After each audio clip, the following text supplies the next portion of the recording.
दोस्तों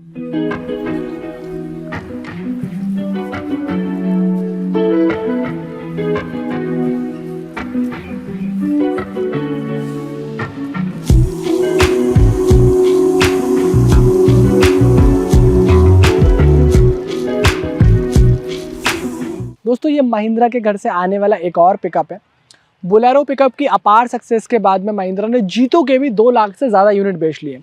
बट जीतो में कुछ शिकायतें थी कि भाई डाला पीछे का छोटा है, ये दिक्कत है, वो दिक्कत है। कुछ इंप्रूवमेंट्स किए हैं, कुछ इंप्रूवमेंट्स अभी भी होने हैं इसमें। तो ये वाली जो गाड़ी है वो जीतो स्ट्रॉन्ग है, अभी हाल ही में लॉन्च हुई है और इसमें 16 हॉर्स पावर का 1 सिलेंडर का डीजल इंजन आता है। मतलब ये डीजल वाली जीतो है। साथ में इसमें 7.4 फीट लंबाई का डाला आता है और 815 किलो का ये पेलोड ले जाती है। अब इन्हीं चीज़ों के बारे में मैं आपसे बात करूँगा, घूम के A to Z बता दूंगा। अगर आपकी जेब में 5 से 6 लाख रुपए हैं और आप मार्केट में पिकअप खोज रहे हो तो ये वीडियो आपके लिए है, क्योंकि आपको मैं इस गाड़ी के बारे में सारी जानकारी दे दूंगा। कितनी वारंटी आती है, क्या माइलेज आपको उम्मीद कर सकते हो, गाड़ी में आसपास घूम के क्या लगा हुआ है, केबिन कैसा आता है और बाकी सारी तमाम चीज़ें। मेरा नाम है रमन नायक, आप देख रहे हो बिहाइंड द व्हील्स और हम अपने चैनल पे सिर्फ ट्रक्स और बसेस के वीडियोस लाते हैं। तो अगर आपको इनमें इंटरेस्ट है तो आप हमारे चैनल को सब्सक्राइब जरूर करके जाइएगा। चलिए वीडियो शुरू करते हैं। सामने की तरफ से जीतो में एक स्लोपिंग डिज़ाइन आता है। अब ये कर्व और स्लोपिंग डिज़ाइन से फ़ायदा ये होता है कि तो पानी जो है ना इसमें कहीं ठहरता ही नहीं है, ये पानी सीधा विंडशील्ड से डाउन आ जाता है। और दूसरी चीज़ एक हल्का सा बाहर की तरफ है, हालांकि ये पार्ट होलो है क्योंकि खाली है, क्योंकि इसमें इंजन पीछे होता है, पर फिर भी सेमी फॉरवर्ड डिज़ाइन है तो थोड़ी बहुत सेफ्टी आपकी बढ़ती है। तो ये आप कह दो कि सेमी फॉरवर्ड डिज़ाइन है तो उनको मतलब जैसे इंडस्ट्री में ट्रेंड है कि आगे एक नोज़ देना चाहिए, तो वो नोज़ यहाँ है जिससे कि अच्छा लगता है। फिर आगे कनेक्टेड हेडलैम्प्स आते हैं और ये इनका थ्रो अच्छा है। मतलब हमने रात को भी जब गाड़ी को चलाया, टेस्ट किया तो अच्छा डिसेंट थ्रो है। मतलब सिटी में तो आपको कभी कोई दिक्कत नहीं आएगी, ओकेशनल हाईवे रन्स के लिए बढ़िया है। मेरे ड्राइव इंप्रेशन वाली वीडियो में जिसका लिंक आपको मैं आई बटन में दे देता हूँ, वहाँ पे आप देखो मैंने ड्राइव इंप्रेशन में इनको चला के एक्चुअल बताया कैसा गाड़ी का परफॉर्मेंस रहा है। इंडिकेटर वगैरह यहाँ है, नीचे की तरफ बम्पर है। ऑब्वियसली कमर्शियल सेगमेंट की गाड़ी है तो बम्पर आपको बॉडी कलर ना मिलके ब्लैक कलर का मिलता है, बट इसका फ़ायदा ये है कि जो बम्पर जो है वो डैमेज नहीं होता, बिकॉज ये फाइबर का आता है, मेटल नहीं लगाया उन्होंने। हालांकि ये पूरा मेटल है, ये पूरा मेटल है। और ये जो महिंद्रा का एक सिग्नेचर लुक है, जो इनका ग्रिल है, जो स्लेट्स इसमें आते हैं, वो आपको यहाँ देखने को मिलेगा। मैंने जीतो पहले भी, जैसे जीतो प्लस हो गया, जीतो प्लस प्लस हो गया, जीतो के बाद में उसका CNG वाला वेरिएंट हो गया, उन सब के पेट्रोल वाला वेरिएंट, सबके वीडियोस आपको चैनल पे मिलेंगे। मैं नीचे डिस्क्रिप्शन में डाल दूंगा, आप जाके चेक करना। मैंने हमेशा इस चीज़ की बात करी है कि जीतो का जो है वो एक प्रीमियमनेस देने की कोशिश करी है। मतलब जो कहते हैं ना कि छोटे से चीज़ों में बेस्ट देने की कोशिश उन्होंने करी है महिंद्रा ने। और यहाँ से आप देखोगे तो ये फेक है, क्योंकि यहाँ पीछे हवा जाएगी तो उससे कुछ फ़ायदा नहीं है, क्योंकि अंदर की तरफ होलो होता है। ये पूरा पार्ट मैंने बताया, इसमें कुछ भी नहीं है अंदर, ये पूरा जो एरिया है वो खाली है। इवन अगर कोई बहुत दिमाग लगा इसको खोल के लगाने वाला बना ले तो अंदर की तरफ वो डिग्गी बना सकता है, सामान रखने की जगह बना सकता है। और इसके ठीक पीछे डैशबोर्ड होता है। इसका जो ग्राउंड क्लियरेंस है वो 180 mm का आता है। अब 180 mm जो है वो 12 इंच के टायर जो इसमें आते हैं, 145 R12 के टायर इसमें आगे की तरफ लगे हुए, उसके हिसाब से मुझे ठीक लगता है। मतलब बहुत ज़्यादा शिकायतें नहीं है। बाकी अगर आपको बहुत ही ज़्यादा ऊबड़ खाबड़ रास्तों से जाना पड़ता है तो आप एक बार इसके डेमो टेस्ट ड्राइव ज़रूर लेना, उसके बाद ही डिसाइड करना। फिर एक चीज़ आगे और बताने से पहले बताऊं कि जो इसके दोनों पहियों के बीच की दूरी है वो 2500 mm की है, जो कि बहुत ज़्यादा है। मतलब ये वाला आप पहिया देखोगे तो इसको मैक्सिमम आगे लाया गया है और ये वाले पहिए को भी पीछे की तरफ पुश किया गया है। इससे फ़ायदा क्या होता है, इस दोनों के बीच की जो दूरी है वो 2500 mm की, मतलब इस व्हील के मिडिल से लेके उस व्हील के मिडिल तक अगर आप देखोगे तो 2500 mm। उससे आप, मैं बार बार क्यों कह रहा हूँ, क्योंकि उससे फ़ायदा मिलता है कि लोड आपका स्टेबल रहता है, लोड आपका संतुलित रहता है। मतलब कई बार हम इसमें अंडे की कैरेट रखते हैं, एग कैरेट्स रख लेते हैं, कई बार कोल्ड ड्रिंक्स के कांच वाले बॉटल्स लेके जाते हो, कई बार डेलिकेट गुड्स हमें लेके जाने होते हैं, तो उसमें इसकी बहुत ज़्यादा हेल्प मिलती है। और उसमें एक चीज़ की और हेल्प मिलती है, वो इसके पीछे लगे हुए शॉकअप्स की। अब इसमें मैकफियरसन सस्पेंशन मिलते हैं, सिंपल सी बात है भाई, इसमें सिंपल सादा शॉकअप मिलता है, ना आगे कमानियाँ है ना पीछे कमानी। और उसका बहुत ही स्ट्रेटजिक रीज़न है। रीज़न ये है कि अगर आपको पार्टे कमाने वाली गाड़ी चाहिए तो पार्टे कमाने वाली गाड़ी में क्या होगा, आपको वो दचका लगेगा, वो गाड़ी उतनी कंफर्टेबल नहीं रहेगी। तो ये सिटी ड्राइविंग है, मतलब ये इंट्रा सिटी के लिए बनाई गई है। सिटी के आसपास घूमो आप, 50-60-100 किलोमीटर के रेडियस में इसको घुमाओ, गाड़ी 60 किलोमीटर जा रही है, 50 किलोमीटर जा रही है, तो वो ठीक है। तो उस हिसाब से इसमें आगे भी जो है शॉकअप दिया हुआ है, पीछे भी शॉकअप दिया हुआ है, वो चीज़। अब मैं आपको एक चीज़ और बताना चाहता हूँ कि इसमें आगे सिंगल वाइपर आता है। हम जहाँ छोड़े थे वहीं से कंटिन्यू करते हैं। ये एक सिंगल वाइपर आता है, इसमें सफाई वगैरह जो है ना विंडशील्ड की वो हो जाती है। बारिश वगैरह में भी अगर आप चलाओगे तो आराम से इसको चला सकते हो। ब्रेक फ्लूइड, क्योंकि आगे की तरफ डिस्क ब्रेक आते हैं तो उसके लिए यहाँ से आप ब्रेक फ्लूइड भर सकते हो। और इसमें सबसे कमाल की बात, जो सबसे ज़्यादा इंप्रूवमेंट है मेरी ड्राइव इंप्रेशन में भी आप देखोगे कि ब्रेक बाइट में हुआ है। मतलब गाड़ी में कमाल की ब्रेकिंग होती है। पहले जब मेरे पास गाड़ी आई थी तो मैंने शिकायत करी थी कि इसकी ब्रेक अच्छी नहीं है। अभी आप देखो तो पीछे की तरफ बूस्टेड ब्रेक्स है, पीछे ड्रम ब्रेक्स है, आगे आगे की तरफ डिस्क ब्रेक है, बट अब जो ब्रेक बाइट है, गाड़ी जिस हिसाब से ब्रेक्स में एकदम पकड़ती है वो बहुत ही ज़्यादा बढ़िया उन्होंने किया हुआ है, काफ़ी इंप्रूवमेंट है। इवन जीतो के अगर शीशे की आप बात करो तो ये वाले जो आउटसाइड ORVM है ये काफ़ी बढ़िया, इनमें यहाँ पीछे की तरफ कोई ब्लाइंड स्पॉट अब नहीं बन रहा है, ये पूरी अब दिखता है। जबकि अगर गाड़ी की ओवरऑल डेक लेंथ की हम बात करेंगे, सिर्फ इस डाले की लंबाई की बात करेंगे तो ये 7.4 फीट की लंबाई में आता है और ये 4.9 फीट की चौड़ाई में आता है। अब जीतो को कैसा बनाया गया था, जीतो को ऐसा बनाया गया तो सिटी के अंदर चल सके, सिटी के अंदर तंग गलियों में मुड़ सके। और इसका जब मेन पर्पस था, जब जीतो डेवलप की गई 2016-15 में, जब इसको एक बार लॉन्च किया गया तो उस टाइम पे यही इसका मेन कंसेप्ट था कि यार भारत में जो 3 पहिया काम करते हैं ना, तो वो 3 पहिया को उतनी अच्छी नज़र से नहीं देखा जाता, तो बंदा क्या करे, वो 4 पहिए में बैठे, एक प्रॉपर कार जैसी चीज़ में बैठे, कवर्ड केबिन में बैठे। 3 पहिया कैसे खुले होते हैं, एक प्रॉपर अंदर डिगेट दिया जाए। और उस टाइम बहुत ही इकोनॉमिकल जो है वो सिर्फ 11 HP में लॉन्च करी थी, वो S11 और S16 करके आती थी, तो उसको उस तरह से लॉन्च किया गया था। और अब गाड़ी जो है वो बहुत ज़्यादा डेवलप हो गई है, प्रोडक्ट बहुत मेच्योर हो गया है। इवन ये वाला जो प्रोडक्ट है ये जीतो का top of the line diesel में देख रहे हो आप, स्ट्रॉन्ग है। और जीतो स्ट्रॉन्ग के बारे में खास बात ये कि इसका जो 7.4 फीट लंबाई डाला आता है, ये सबसे ज़्यादा इसमें स्पेशलिटी, क्योंकि इसकी लंबाई बहुत ज़्यादा बढ़ गई है, वो एक चीज़ है। ये स्ट्रॉन्ग का इसमें स्टिकर आपको देखने को मिलेगा डेफिनेटली जब आप इस स्ट्रॉन्ग वेरिएंट को लोगे। वैसे आपको बता दें तो जीतो में आपको S6 L6 मिल जाएगा, जिनमें 600 किलो पेलोड आता है। उसके बाद में जीतो प्लस मिलता है, जिसमें आपको लगभग 700 किलो पेलोड आता है। ये हमारे भाई जीतो स्ट्रॉन्ग है। और जीतो प्लस या जीतो स्ट्रॉन्ग की बात करो, जीतो स्ट्रॉन्ग के अंदर सबसे ज़्यादा पेलोड आता है, जो कि 815 किलो है। तो इसमें 815 किलो ऑफिशियल पेलोड आता है, तो बहुत ज़्यादा जीतो मेच्योर हो गई है, बहुत ज़्यादा सेगमेंट इसका ब्रॉड हो गया है, वो मुझे बहुत अच्छा लगता है। अगर आप जीतो खरीदने वाले हो, मैं तारीफ़ नहीं कर रहा हूँ, महिंद्रा ने मुझे बोला नहीं कि आप इसकी तारीफ़ करो, महिंद्रा ने मुझे गाड़ी दिया और बोला कि आपको जो मर्जी है, जैसा एक्सपीरियंस है वैसा करो। बट मुझे ये अब गाड़ी उतनी डेक लेंथ में सेंस बना देती है, क्यों? क्योंकि मेरी 4 फीट बाई 8 फीट की प्लाई होती है और मैं इसमें प्लाई अब पूरी लेके जा सकता हूँ। दूसरी बात, बहुत ही स्टेबिलिटी से जाएगी। गाड़ी के बारे में थोड़ी बात कर लेता हूँ, बाकी सारी बातें तो मैं ड्राइविंग इंप्रेशंस में भी करा हूँ। अब यहाँ पे अगर देखो तो ये 20 लीटर का एडब्लू टैंक है। जो लोग कहते हैं कि डीजल वाली गाड़ी में यूरिया नहीं जाता, एडब्लू नहीं जाता, गलत है। इसमें यहाँ पीछे की तरफ क्योंकि 20 लीटर का टैंक है, जीतो बहुत लंबे टाइम में खाएगी, मतलब 20 लीटर एडब्लू बहुत लंबे टाइम में इसमें ड्रेन होता है। इसलिए अब यहाँ देखो तो ये एक चीज़ है, ये आपका 20 लीटर का एडब्लू हो गया। ये 12 वोल्ट की बैटरी है और 45 एम्पियर आर पे जो है वो ये काम करती है, करंट जो बनाती है 45 एम्पियर आर का बनाती है।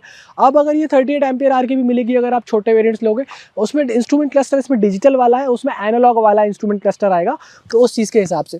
बाकी यहाँ से स्टेप अप चैसी देखने को मिलती है, ये काफ़ी इंडियन मार्केट में बहुत ही सक्सेसफुल चीज़ है। मतलब ये पूरी फ्लैट चैसी मिलती है, यहाँ से डिज़ाइन और यहाँ से एकदम स्टेप अप कर दो, जिससे कि आपका लोड का स्टेबिलिटी बढ़ता है, गाड़ी की कहते हैं ना रिजिडिटी बढ़ती है, वो एक ठोस जो है ना गाड़ी हो जाती है, कॉन्फिडेंस भी आता है। वहाँ नीचे की तरफ 20 लीटर का आपको एडब्लू टैंक दिखेगा। उसके बाद में यहाँ पीछे की तरफ जो है ना इंडिपेंडेंट ट्रेलिंग आर्म सस्पेंशन है, ये वाला है। यहाँ पे सिर्फ मतलब सिंपल सरल सी भाषा में शॉक अप्स आपको दिखेगा और कुछ नहीं है। और यहाँ से इंडिपेंडेंट पहिया 12 इंच के टायर, यहाँ भी 145 R12 के टायर्स यहाँ भी उन्होंने लगा रखे। अब चूंकि ये टेस्ट ड्राइव व्हीकल है, हालांकि आया हमारे पास काफ़ी ज़्यादा टाइम के लिए, उन्होंने कहा भाई 3-4 दिन 5 दिन जितने दिन मर्जी करें चलाओ, आप देख लो उसको। बाकी उस पर स्टिकर एक लगा हुआ है, क्योंकि जनरली लोगों को, हालांकि हमारे पास फ्रेश आया, मतलब किसी ने भी यूज़ नहीं किया है। जब हमारे पास आया था तो सिर्फ 80 किलोमीटर की गाड़ी चली थी। मैंने आपको बताया 7.4 फीट लंबाई है, 4.9 फीट, ऑलमोस्ट 5 फीट की इसकी चौड़ाई है। अगर इंटरनल डेप्थ की बात करो, कंपनी से 1 फीट 300 mm की डेप्थ में आता है। बाकी आपको अपने रिक्वायरमेंट के हिसाब से कंटेनर बनवाना है, क्लोज्ड बॉडी बनवानी है, वो चीज़ है। और लोग मुझसे पूछते हैं कि जीतो को किन चीज़ों के लिए लेना चाहिए, तो बताता हूँ जिन लोगों का ऐसा है कि जिनको फिक्स है कि यार हमें यही माल लेके जाना है, हमें ओवरलोडिंग नहीं करनी, उन लोगों के लिए जीतो बहुत अच्छी है। ओवरलोडिंग मतलब ब्रेड और बेकरी का काम है, आप जीतो ले सकते हो। आपका फिक्स्ड रन है, आपको यहाँ से वहाँ जाना है, आपका फिक्स्ड रन है, आप ले सकते हो। आपका एग का काम है, आपको मतलब ऐसे मान लो FMCG डिलीवर करने हैं, या आपको किराना डिलीवर करना है, मतलब FMCG में कुछ स्पेसिफिक डिलीवर करना है, आप इससे कर सकते हो। आपका आजकल नहीं चल रहा लॉन्ड्री वाला चल रहा है, तो लॉन्ड्री की चीज़ें हैं, मतलब जिसमें आपको पता है कि यार मेरा जो लोड है वो 1 टन से ज़्यादा नहीं जाएगा, 1 टन 1.2 टन तक मेरा पेलोड मैक्सिमम जाएगा अगर एक्सट्रीम कंडीशन है। वाटर सप्लाई हो गया, LPG सिलेंडर्स में भी अगर आपको फिक्स हो तो आप इसमें ले सकते हो, कोई दिक्कत नहीं। बट ओवरलोडिंग नहीं करना है। मैं 2 टन डाल के आप मुझे कहोगे जीतो सक्सेस नहीं है, जीतो का इंजन गर्म होता है, मैं फिर कहूँगा ये आपका कॉन्सेप्ट गलत है। फिर आपको गाड़ी बड़ी लेनी चाहिए, क्योंकि 2 टन तो भाई बोलेरो 2 टन पिकअप में आता है, तो वो एक कॉन्सेप्ट गलत है। 800 किलो 1000 किलो या 1 टन के आसपास 1.2 टन मैक्सिमम अगर आपको ओकेशनली डालना है तो आप डाल सकते हो। पीछे की तरफ ये महिंद्रा का यहाँ पे जो है वो ब्रांडिंग है। आपको यहाँ लाइट्स वगैरह देखने को मिलती है, बैक लाइट है, ब्रेक लाइट है, इंडिकेटर वगैरह है, सारी चीज़ें। रिवर्स पार्किंग सेंसर यहाँ देखने को मिलते हैं। ये आपको एक लैंप मिलता है एक्चुअली, ये जब नंबर प्लेट लग जाती है ना तो उसको दिखाने के लिए होता है कि रात को अंधेरा ना हो तो कोई भी मतलब आप कोई हरकत करके निकलो तो पता चल जाए लोगों को भाई ये नंबर की गाड़ी जा रही है। 3M reflecting tape commercial vehicle में सेफ्टी नॉर्म में गाड़ी खड़ी होती है, रिफ्लेक्ट कर जाती है, ऑब्वियसली सेफ्टी बढ़ाती है, वो सारी चीज़ें। अब मैं आपको पीछे से एक चीज़ दिखाने की कोशिश करता हूँ कि जो इसका साइलेंसर है वहाँ पे आपको एक चीज़ अलग सा दिखेगा, मतलब इसमें काफ़ी नागिन टाइप का साइलेंसर आता है। ये देखो यहाँ से निकल के आता है, और सिर्फ इसमें साइलेंसर ही अजीब नहीं आता है, इसमें आप देखोगे ये जो चीज़ पाइप दिख रही है ये आपका एयर इनटेक है। यहाँ से आप देखोगे ये आपकी यहाँ से एयर इन होती है, और अगर मेरे कैमरा मैन ऊपर जाके दिखाने की कोशिश करेंगे तो आप ठीक कंडक्टर के पीछे देखोगे तो वहाँ से हवा इसमें अंदर आती है। मतलब कहने का ये यहाँ से गाड़ी हवा खींचेगी, फिर वो हवा ऐसे जाएगी, फिर उसमें काफ़ी सारे फिल्टर होते हैं, फिर वो हवा यहाँ आएगी, फिर नागिन वाले साइलेंसर के बाजू से यहाँ से फिर जाती है। इससे कोई इनको लॉजिकल सोल्यूशन अभी तक मिला नहीं है, मैं हमेशा इस हर रिव्यू में बोलता हूँ। वो एक चीज़ है, बाकी आपको अंदर की तरफ इंजन दिखेगा। अब इस इंजन के बारे में बात कर लेता हूँ। ये 630 सीसी का इंजन है। अब इस 630 सीसी के सिंगल सिलेंडर इंजन के बारे में कमाल की बात है कि 16 हॉर्स पावर की पावर के साथ में 42 न्यूटन मीटर का टॉर्क बनाता है, और ये एक cable operated gear shift gear box के साथ में मैटेड है, जो कि 4 स्पीड का होता है। रिवर्स गियर भी आपको इसमें देखने को मिलता है, तो वो बढ़िया है। कोई ऐसे ड्राइव शाफ्ट वगैरह की ज़रूरत नहीं पड़ती, क्योंकि इसमें जो है वो आप देखो टैपर्ड बैरिंग सब दे रखे हैं, तो टैपर्ड बैरिंग के कारण जो पहिए के साथ में लिंक होता है वो बहुत ही बढ़िया होता है, वो चीज़ है। यहाँ पे आपको सेम चीज़ है, बट यहाँ पे दो चीज़ें जो मैं आपको दिखाना चाहता हूँ वो कि स्टेपनी इसमें अंदर नहीं आती, बाहर ही आती। तो आप यहाँ पे चाहो तो एक लॉक का सिस्टम करवा लेना, क्योंकि जनरली स्टेपनी वगैरह चोरी हो जाएगी तो काफ़ी लॉस लग सकता है। वो ड्राइवर भाइयों को, स्पेशली ओनर्स को मेरी एक सलाह है। यहाँ पे कुछ लाइन्स वगैरह आपको ओपन दिख जाएंगी, क्योंकि ये बूस्टेड ब्रेक्स जैसे मैंने बताया था वो आते हैं। ये मडगार्ड वगैरह भी फाइबर के हैं, जिस कारण से जंग वंग कभी नहीं लगेगी, वो एक पार्ट है। यहाँ पे देखो साइड में ये इन्होंने दे रखा है हुक्स वगैरह, ताकि आप आराम से अपना सामान बांध सको अगर इस डेक के साथ भी काम कर रहे हो। और इंजन एक्सेस करने के लिए आपको यहाँ पे एक प्लेट मिलती है, इससे कि आप आराम से इंजन एक्सेस कर सकते हो, और ये चीज़ है, तो कोई दिक्कत वाली बात नहीं आती। और हाँ, यहाँ मिलता है आपको 10.5 लीटर का डीजल टैंक, मतलब 10.5 लीटर का डीजल टैंक। अब कंपनी क्लेम करती है 32 किलोमीटर पर लीटर, पर हमने इस गाड़ी को टैंक टू टैंक टेस्ट किया, मतलब पहले पूरा टैंक भरवाया, फिर हमने उसको कुछ किलोमीटर चलाया, फिर हमने उसको दोबारा भरवाया। तो जितना डीजल खाया गाड़ी ने उसके हिसाब से हमने माइलेज ट्रायल किया है इसका रियल वर्ल्ड कंडीशंस में। तो कंपनी के अगर 32 किलोमीटर पर लीटर वाले क्लेम पे आपको भरोसा नहीं है, आप ऊपर आई बटन में जाके हमारा माइलेज ट्रायल वाला वीडियो देख लो, और गाड़ी चलती कैसी है उसके लिए आपको ड्राइव इंप्रेशन वाला वीडियो देखना पड़ेगा। अब आपको केबिन के बारे में बता देता हूँ, फिर उसके बाद में आपको वीडियो कंक्लूड करके माइलेज तो बता ही दिया मैंने, कीमत और बता दूंगा किस कीमत में आपको गाड़ी मिल जाएगी, किन नंबर पे कॉल करके खरीद सकते हो, वो सारी चीज़ें। अब यहाँ पे आप देखोगे तो ये थोड़े से अच्छे लगते हैं मुझे, और ये एक्चुअली वो गोल वाला ना देके थोड़ा सा फ्लैट दिया हुआ है, जो कि मुझे अच्छा लगता है। एक्चुअली ये काम भी बढ़िया तरीके से करता है, तो वो चीज़ है। हैंडल वगैरह भी प्रीमियम है, ये जो जहाँ पे इन्होंने मटेरियल यूज़ किया हुआ है ये वो सेम मटेरियल है जो बुलेरो वगैरह में देखते हैं, मतलब अब हायर सेगमेंट की गाड़ियों में देखते हैं, तो यहाँ कोई ऐसी खास कॉस्ट कटिंग देखने को नहीं मिलती है। इवन डोर्स इसके अच्छे फील होते हैं, वाइल जो सीट है वो आपकी आगे पीछे तो जाती है, बट ये वाला जो बैक एंगल है ये आपका एडजस्ट नहीं होता, ये आपका फिक्स रहता है। मतलब आप चाहोगे थोड़ा पीछे आगे कर लें, हालांकि उतनी जगह नहीं है, बट फिर भी वो 2 इंच आगे पीछे होने के लिए इसमें यहाँ कोई चीज़ नहीं है, जो सीट है वो फिक्स्ड है, तो ये आपको एक इंपॉर्टेंट चीज़ है। फिर भारत में जहाँ तक मेरी नॉलेज आने वाली एक लौती ऐसी 4 व्हीलर है पैसेंजर प्लस कमर्शियल, इसमें मैनुअल हाइट एडजस्टमेंट आता है। मतलब ये देखो इसके पीछे एक तार लगा हुआ है, और इससे इसकी जो हाइट है ना, जो लाइट्स की हाइट है वो ऊपर नीचे होती है। अब ये क्यों दिया हुआ है भाई, इसमें जबरदस्ती क्यों पैसे लगा दिए, कंपनी के 300 400 500 रुपये खर्च हुए होंगे, तार लाए होंगे, स्विच लाएंगे, क्योंकि सरकारी नियम है, मतलब हाइट एडजस्टमेंट आपको देना ही पड़ता है। क्यों? क्योंकि गाड़ी में पीछे लोड डालोगे तो गाड़ी कैसी हो जाएगी, गाड़ी ऐसी हो जाएगी, फिर लाइट रोड की जगह कहाँ जाएगी, सामने ट्रक वाले की आँख में, तो आपको उस टाइम पे हाइट को लो करना पड़ता है, हेडलैम्प की हाइट को लो करना पड़ता है, इसलिए रेगुलेटरी कंप्लाइंस इसलिए दिया हुआ है। मैं मन में आ रहा था मैंने बता दिया। बाकी यहाँ पे थोड़ा सा कभी होल मिलता है, और यहाँ पे म्यूजिक सिस्टम लगाने की प्रॉपर जगह है, और ये 2 स्पोक का स्टीयरिंग व्हील है। अब इसको डी कट स्टीयरिंग व्हील कहते हैं, प्रीमियम स्पोर्ट्स कार में देखने को मिला हुआ। तो स्पोर्ट्स कार और जीतो में एक चीज़ सिमिलर है कि भाई इसमें जगह कम ना पड़ जाए। स्पोर्ट्स कार में भी कैसा होता है, हम एकदम खुश मतलब बिल्कुल मुश्किल से बैठते हैं, इसमें भी कैसे एकदम मुश्किल से ना बैठना पड़े, इसलिए जगह ज़्यादा हो आपके पैरों में। अगर ये सोचो ज़्यादा बड़ा होगा तो ये टकराने के चांसेस ज़्यादा है। वाइल देखो ऐसा होगा तो आपको 2 इंच जगह और मिल रही है, इसलिए इसको ऐसा बनाया गया। ये 2 स्पोक का है, और मतलब अच्छा दिखता है, एक्चुअली यूनिक सा दिखता है। मैं तो इसको रियर व्हील ड्राइव महिंद्रा कहता हूँ। अब ये इंस्ट्रूमेंट क्लस्टर है, इंस्ट्रूमेंट क्लस्टर में आपको सारे बेसिक वार्निंग्स तो मिलते ही मिलते हैं।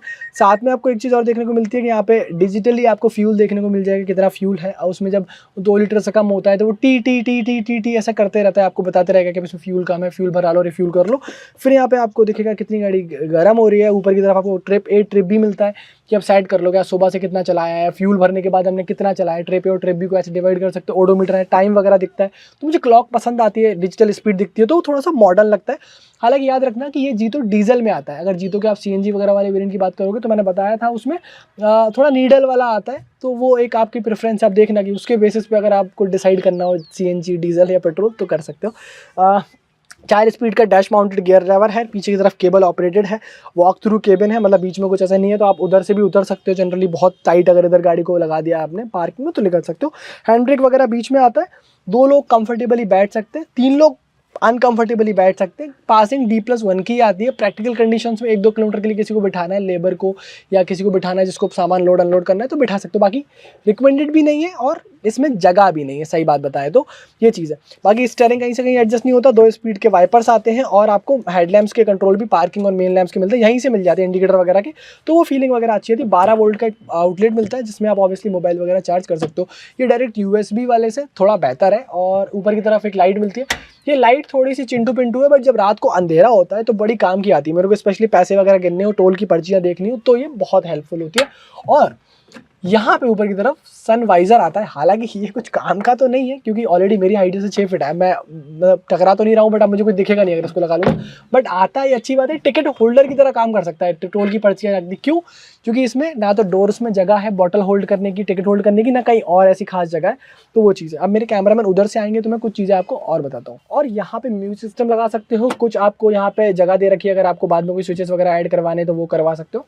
यहाँ पे थोड़ा सा कभी और मिलता है। यहाँ पे मैंने देखो, मतलब ये कितना डायमीटर होगा इसका, लगभग 3.5-4 इंच के आसपास होगा ये, तो ये यहाँ पे है। और इसमें ग्लोब बॉक्स मिलता है, बट ये ग्लोब बॉक्स से आप उतनी ही उम्मीद करो जितनी उम्मीद मैं अपने चैनल से करता हूँ और आपकी लाइक के बटन से करता हूँ कि इसमें जगह देखो कम मिलती है। देखो यहाँ पे ये जो है वो, यहाँ पे देखो एक प्रॉपर एक ये बुक है, एक मतलब इस साइज़ की ये बुक है, और ये भी प्रॉपर नहीं आ रही है इसमें, तो इस हिसाब से इसमें समझ लो जगह है। तो ये आपको लॉकेबल है, वो चीज़ आपको लॉक करके रखना पड़ेगा हमेशा। बाकी हैंड ब्रेक वगैरह मैंने बताया यहाँ आता है। और ये कुछ इस केबिन के बारे में है। बाकी आपको डैशबोर्ड वगैरह की जो प्लास्टिक क्वालिटी है सेटिस्फैक्ट्री मिलती है आप जितने पैसे देते हो। सीट बेल्ट वगैरह दोनों को मिलते हैं, आप डेफिनेटली लगा जाओ। ग्रैब हैंडल्स वगैरह दोनों को मिलते हैं, वो एक अच्छी चीज़ है। तो ये कुछ बातें हैं, मैं जीतो के बारे में आपको फाइनल चीज़ें बता देता हूँ और फिर आपको बताता हूँ कि आपको और जानकारी के लिए कौन से वीडियोस और देखने हैं और आपको खरीदने से पहले क्या डिसीजन और लगाना है। और एक चीज़, ये वाला जो शीशा है ना, ये बीच में फंसता है। मतलब जैसे अगर आपको एकदम से इमीडिएट टर्न लेना है तो कई बार यही बीच में आ जाता है आपको देखने में, तो एकदम से धोखा सा हो जाता है। मतलब ये इसकी क्योंकि अब जगह ही नहीं है तो। और दूसरी बार ड्राइवर के बहुत पास होता है, मतलब ड्राइवर और इसके बीच में डिस्टेंस जो है ना वो मुश्किल से 15 सेंटीमीटर का है। तो आप जनरली अगर ऐसे मोड़ रहे हो आप तो एकदम से वो देखता है कि यार ये पीछे क्या कैसे आ गया, वो चीज़ है। बाकी साइड मिरर्स में एकदम परफेक्ट व्यू आता है। चलो मैं कंक्लूड करता हूँ वीडियो को।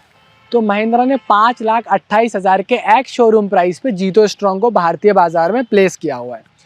और 5,28,000 रुपये का डीजल पिकअप के लिए, जिसका डाला लंबा आता है, 815 किलो का ऑफिशियल पेलोड की बात करते हैं, 1605 किलो की अगर पूरी गाड़ी है और 2500 mm का लंबा व्हील बेस है, तो मेरे हिसाब से जस्टिफाई होते हैं। मतलब लगभग 6 लाख रुपये में ये गाड़ी आपको घर आ जाएगी अगर आप कैश में खरीदने के इच्छुक हो।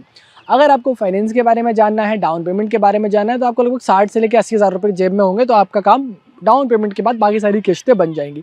अब और जानकारी के लिए नीचे की तरफ एक नंबर दे रहा हूँ मैं, महिंद्रा का टोल फ्री नंबर है। हाँ, हर एक वीडियो में नंबर देते हैं, तो आप वहाँ पे कॉल कर लो तो आपको ज़्यादा जानकारी वहाँ से मिल पाएगी। अब और अगर इसके माइलेज ट्रायल का वीडियो जैसे मैंने आपको बताया वो देखना है तो आई बटन है। उसके बाद में इस गाड़ी का ड्राइव इंप्रेशन, चलती कैसी है, आपको लेने के बाद कैसी चलेगी, वो उसके लिए आई बटन है। वो सारे वीडियोस आप देख के जाइएगा। अब जीतो के बारे में कोई और सवाल है तो आप पूछिएगा। और हाँ, अगर गाड़ी में वारंटी की बात करें तो 3 साल या 72,000 किलोमीटर की वारंटी जीतो स्ट्रॉन्ग के साथ में आपको मिलती है। बाकी महिंद्रा का भरोसा है तो डेफिनेटली आप इस पिकअप पर भरोसा कर सकते हो। मार्केट में इसका कंपटीशन अगर बात करें तो अशोक लेलैंड की दोस्त की i1 और i2, टाटा की छोटा हाथी टाटा एस, इंट्रा V10 जैसी पिकअप से होता है। तो बस आज के इस वीडियो में इतना ही। अगर ऐसे और वीडियोस आपको देखना है तो चैनल को सब्सक्राइब करके ज़रूर जाइएगा। मिलेंगे आपसे बहुत जल्द ऐसे ही किसी वीडियो में। तब तक के लिए नमस्कार, जय हिंद, वंदे मातरम।